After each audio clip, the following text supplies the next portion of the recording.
But first up, emergency legislation is set to be brought to Cabinet on Tuesday that would enable the government to send international protection applicants back to the UK. This is after a scheduled meeting between the Minister for Justice, Helen McEntee, and her UK counterpart, James Cleverly, was postponed at the last minute yesterday evening. It's understood that the Home Office told the Irish Department of Justice that an unavoidable diary clash has arisen. But Taoiseach Simon Harris has said this is all on the backdrop of the Rwanda policy, and apparently 80% of migrants coming across the Northern Ireland, Republic of Ireland border, our border here on the island of Ireland. Taoiseach Simon Harris has said that Ireland won't be providing a loophole for anybody else's migrations challenges, after Rishi Sunak, of course, has suggested that flows into Ireland were signs that his plan, the Rwanda plan, is working. What do you make of it all, Shane?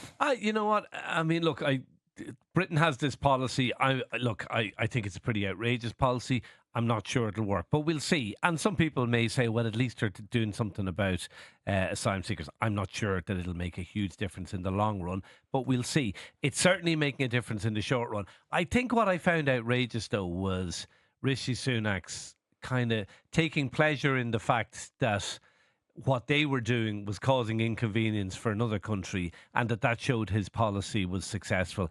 To me, it's just a continuation of what we've seen from success, unfortunately, from success. And I'm not in any way, this isn't Brit bashing or anything, because I think the British democracy has been so stable for so long, and it's been a beacon of light over the last few hundred years in a world that didn't value democracy.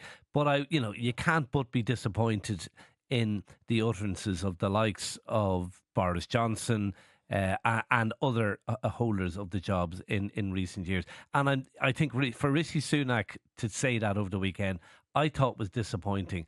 And it's not the kind of thing you expect from a friendly nation. And I think Simon Harris, I should say, the Taoiseach, was well within his rights to make his point that we wouldn't be a loophole for anyone else's migration challenges.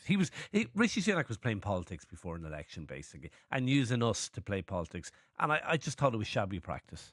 Yeah, I don't really agree with you. And in some way, I'm surprised at the reaction here to what he said. And the reason I'm surprised is, and I say this very boldly, I'm not passing judgment or anything. I'm merely looking at this as a kind of a bystander, really. And the UK have acted as they see it to tighten their migration policy and to, I suppose, fix and harden their borders, as is their right to do, I suppose. That will have an impact on people coming here, people going to France, people crossing from Calais, all of that. That is the intended impact, and he's simply saying that it's working, and we seem to be surprised. To me, Rishi Sunak just said the quiet bit out loud. And what I do think is I do say that when I first heard about the Rwanda policy, I thought it was absolutely insane, and I kind of couldn't get my head around it. It would never have entered my head that such a thing could or would be done. But I suspect, truthfully, that this is the direction of travel for Europe as well, because I don't believe that Europe ever envisaged the numbers of people who want to come to Europe now, the hundreds and hundreds of thousands of people, and the effect that it is having on Ireland to actually a relatively small extent, and you see the pushback here, but on other countries to a much larger extent. If you look at Italy, if you look at Greece, if you look at France, mainland Europe has had a much bigger issue with migration and a much longer issue with migration. So I'm not surprised at this. I'm more surprised that our politicians appear to be surprised at this, because this, as I said, seems to me to be the direction of travel. But let us know what you think out there this morning. 087 14 100 106. Do you support us sending applicants back to the UK? Should we ourselves be tougher on migration or less tough on migration? Love to hear from you this morning on the show. Okay, let's bring in Jim O'Callaghan, Fianna Fáil spokesperson for Justice, TD for Dublin Bay South, and Donncha O'Leary, Sinn Féin spokesperson on social protection on this issue. Jim, to you first. Were you surprised by Rishi Sunak's comments? Well, I think the Rwanda plan is the last throw of the dice for the Conservative government in the UK, Shane. And obviously they're not doing well, and they're dependent upon this working and being something that will change their electoral fortunes. I don't think we should get too hung up or worried about what's happening in the UK, what the UK government is doing. Let's focus on what the Irish government can do. And irrespective of whether it's the Rwanda plan or not, what we do know is that this year, 6,700 people have applied for international protection in Ireland, and over 90% of them have come from the UK through Northern Ireland, okay? So that's a significant change. And I think what we need to do is we need to perfect the deficiencies that the High Court found in the legislation that exists. There was a judgment of the High Court on the 22nd of March last, because since 2020, we have declared the UK to be a safe third country. And under that procedure, we're entitled to say anyone who comes in from the UK over the border and who seeks international protection, we're entitled to say your application is inadmissible, and we're entitled to serve them with a return order. Now, that's been paused since the 22nd of March last. We need to change that legislation, and we can perfect the legislation by making the necessary changes. That needs to be perfected so that it comes again. Will that make will that make a difference even if we do that? Because we all know our rate of return of people who are turned down for asylum. We know that's pitifully low. It is pitifully low, but that doesn't mean we shouldn't have it in our laws, and we should be seeking to enforce it. No, fair, but will it make a practical difference is my question. Well, I think it should. Just because we haven't effected returns order in the past doesn't mean that we shouldn't do it in the future. But the important thing about it is, Shane, people who come in from Northern Ireland and who bring an application, their applications are deemed inadmissible. So they're not even considered. When they make an application, they're told, since you've come from a safe third country, your application is inadmissible. That should speed the process up considerably. Okay. And even right. we serve a returns order on them. Even if it's not affected, it's not sustainable for them to stay. Okay, let me bring in Donncha O'Leary. Donncha, Sinn Féin has been stressing over the last month or two about the need to eliminate open borders. Does that include the border between North and South? Because that seems to be the real open border that we have. Well, I think the point that we were making is, and it's certainly a thing that we're dealing with at the minute, is that there are political opponents out there who are trying to spread misinformation in working class communities regarding Sinn Féin's position, and making it very clear that what we believe in is a rules-based system, is a system that's efficient, enforced, and fair. So that's what we propose to do. I don't think anyone is proposing to bin the common travel area. You do keep stressing in the last month or so, since that referendum result, you keep stressing the fact that Sinn Féin does not believe in open borders, as if anybody believes in the open borders, or as if open borders exist. And I suppose the point I'm putting to you is the open border we have, and I think it's an open border we want, is between North and South, and that's the real issue in terms of immigration.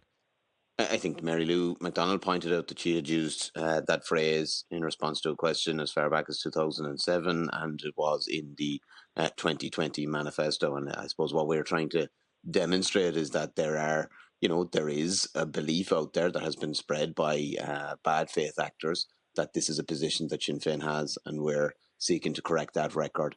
In relation to the common travel area, I don't think anyone is proposing to do away with that. And clearly, even in this arena, there is long-standing cooperation between Britain and Ireland in terms of security, in terms of migration. I think there is a fair point to be made. That's gone, though, isn't it, though? That seems to be gone, though. Listening to Rishi Sunak's comments, and the lines coming from the British government seems to be, we're not going to take any of their asylum seekers back unless the EU agrees to a reciprocal arrangement. That does seem to be gone, that arrangement, doesn't it? Yeah. So there's a couple of things there for me. The first is that this is being presented in the British media as if this is a novel, legislative proposal, rather than seeking to rectify a gap that was spotted in the High Court. Now, it's important that the government appeals that, because the principles involved in this are significant. But it's the right thing to do now is to legislate as quickly as possible, and Sinn Féin will be very keen to facilitate that. I think there is an element of big talk in ahead of local elections, and that is just the nature of a Conservative Party that is under very severe pressure. We cannot discount the fact that they are sincere. We cannot discount the fact that they may, in fact, after the elections come through, they may follow through, and that requires careful negotiation and discussion between Britain and Ireland. But Ireland does have a right to return people as inadmissible if they have presented here coming from a safe third country. But the other thing that needs to be done is, we need to make sure that this is safe from future legal challenges. So any legislative fix needs to be solid. And I think consideration should be given to, we believe that Ireland shouldn't be opting into all the migration compact. We would be concerned that there is the possibility that if you create further variation and further differentiation between Ireland and Britain in relation to that cooperation in some of these areas becomes more challenging. Okay, Jim O'Callaghan, can I ask you? Aontú over the weekend were calling for a border in the Irish Sea, to stop this level of immigration. Is that remotely practical in your view?